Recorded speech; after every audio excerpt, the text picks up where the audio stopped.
You just cannot be that good. That is an amazing goal. Hey everyone, and welcome back to the channel. Thank you guys for watching this video today. We have some extremely exciting news about Barcelona today, and I can't wait to share with you guys. Gavi is finally back. He is cleared and ready to play as soon as this upcoming match on Sunday against Sevilla. It's been a very long and anticipated recovery, I'm sure, by Gavi himself and from us Barcelona fans. We've been desperately waiting to see him back on the pitch, as this was probably one of the biggest, if not biggest, losses Barcelona has suffered in the last several years, and a big reason why they suffered last season, and probably the player they missed the most throughout the year. So in this video, we're going to deep dive into how Gavi impacts this Barcelona squad and what he's going to bring to this team.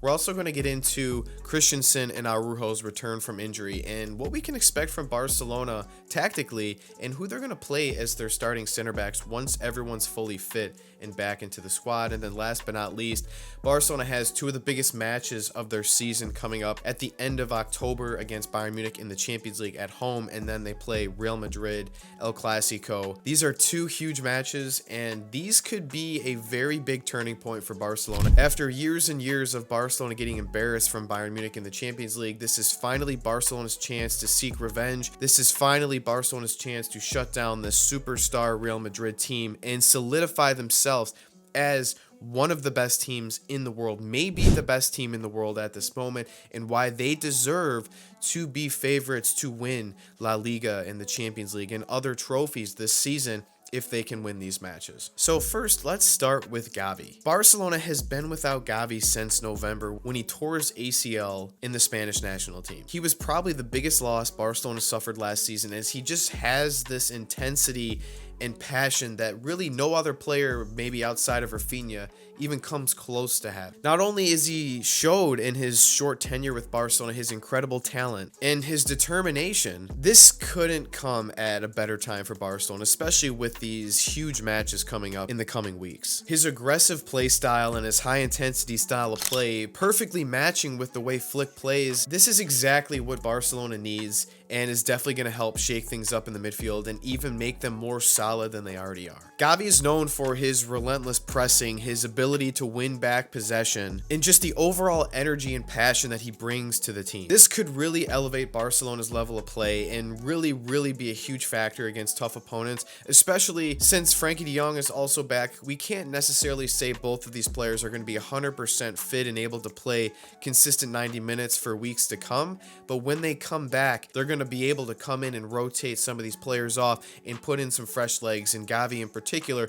is really going to be beneficial in pressing and winning the ball back and really helping Barcelona put pressure on these other teams, force them to make mistakes, and really cause more goal scoring opportunities for the club. This is exactly what I'm expecting from Gavi as soon as he steps on the pitch, regardless if he's starting a match or coming in towards the end of the match. His passion is second to none and is really going to be infectious and hopefully spreads more throughout the team, because we've already seen it from Rafinha. Hopefully those two can start spreading it all over the pitch and everyone takes note and plays like that, because in this high press system, that's exactly what you need, and this is the perfect combination for Barcelona to be even more scary and dynamic all over the pitch. Just imagine Gavi subbing off whether it's Pedri or whether it's Casado, coming in the 70s something minute and being able to run all over the pitch and press and force these other teams to make mistakes, or teaming back up with Pedri and Dani Olmo and Lamine Yamal and Rafinha. It's going to be a nightmare for these other teams, and I think I speak for every Barcelona fan here that we're all here for it, and we can't wait to see how this looks like under Hansi Flick. With Gavi back, I think we can expect to see even more possession from Barcelona, because he's one of the few players that will actually go out of his way to consistently win the ball back, slide tackle, make those tough challenges, and against these tougher opponents like Bayern Munich and Real Madrid, and really any team, but more importantly against Real Madrid, we know that Gavi has this ability to get under players' skin. He's going to get under Jude Bellingham's skin, Vinicius Jr., probably Mbappe, and this is exactly what you want. You want to frustrate these other players, kind of similar to how Carvajal is. He's kind of a chippy player. He frustrates the other players. He's a prick. Gavi is a little similar, but the good thing is with him, he plays in the center of midfield, so he's going to be able to do that to more players rather than just playing as a right back like Dani Carvajal. And this could be even more important than you think, because getting in players' heads and frustrating them is going to force other teams to make mistakes. And it's exactly what we want to see, especially against teams like Bayern Munich and more importantly, Real Madrid. So over the years, Barcelona has kind of struggled with a little bit of consistency in the midfield. And I think now with Hansi Flick, they've developed their true identity and it seems to be working. And now when you add in Gavi and also Frenkie de Jong now, because they've been so slim and had so many injuries, Barcelona is going to now be able to really have a solid rotation and tactically sound way of going about their game plan, especially in the midfield, because they're going to be able to play very structured and have great tactics, being able to have these additions like Gavi and Frenkie in the squad. Barcelona might even be able to press even harder, faster, and higher than they already are, because they're going to have the ability of subbing players off when they get tired. Not only can Flick say we can't afford to press for the entire match because you're going to get subbed off, you're going to get rest, because now we have Frenkie de Jong, we have Gavi that can come in and replace you, or we can start them and sub them off for other players like Casado and Pedri, etc.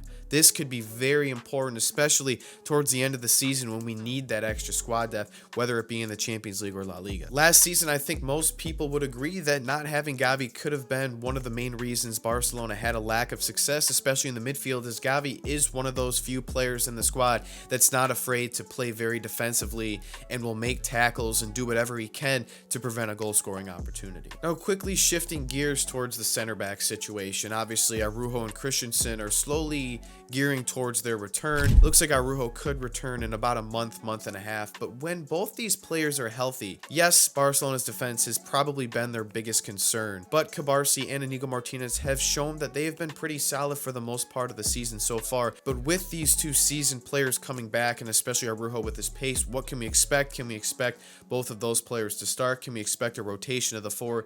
I personally think that Araujo, once he's fully fit and is able to play a few matches as a sub, will earn his starting spot back, as he is the only center back that has a lot of pace. He's fast and strong, and you need this against teams like Bayern Munich and especially Real Madrid, as the other players really don't have that pace to be able to consistently play a high line and play against these tough, fast teams like PSG, Bayern Munich, and Real Madrid. My expectations for this are Ronald Araujo will start, and then there could be a rotation of Cabarsi, Inigo Martinez, and Christensen the further along we get into the season. Now, last but not least, this is the most important part of the season coming up for Barcelona, and really could give us a telltale sign of what's to come moving forward, because right now Barcelona, history is not on their side against Bayern Munich. They have been embarrassed for the last several years. This is finally their chance to seek revenge and leave their mark on Bayern Munich, as Barcelona is showing they're one of the best teams in the world this season, but as they have 2 games in a row, Bayern Munich in the Champions League, and then end of October, El Clasico, I believe, at Real Madrid. If Barcelona can win both these matches, or at a bare minimum win against one of them and draw the other, this will go to show Barcelona has what it takes to beat anybody this season. With Rodri out for the season for Man City and Kevin De Bruyne consistently injured off and on, it looks like Man City might not be as strong as we thought, and every other good team has really figured out how to shut down Erling Haaland in this Manchester City attack, as Man City really just kind of passes around the box and they really find it hard to penetrate and score goals. And especially without Rodri, I expect Man City to struggle, and I don't even know if I would put them as favorites to win the Champions League at this moment. And if Barcelona can knock off Bayern Munich and or Real Madrid, this just goes to show that maybe outside of Inter Milan and Arsenal, who are the only other teams that are a real threat to Barcelona, Barcelona could very well make their statement. After October, Barcelona very well could put a stamp on Europe and solidify themselves as the best team in the world going into this end of 2024. If they can come out with a win against Bayern Munich and Real Madrid, it's extremely possible. And now that Frenkie de Jong and Gavi are back, Szczesny could be fully fit and ready to go by then. This could be huge for Barcelona. And yes, Araujo and Christensen are both big losses, but I still expect Barcelona, with the form they've been in under Hansi Flick, with Dani Olmo coming back, Gavi and Frenkie de Jong, I don't think there's any team Barcelona cannot beat and it starts at the end of this month against Bayern Munich and Real Madrid.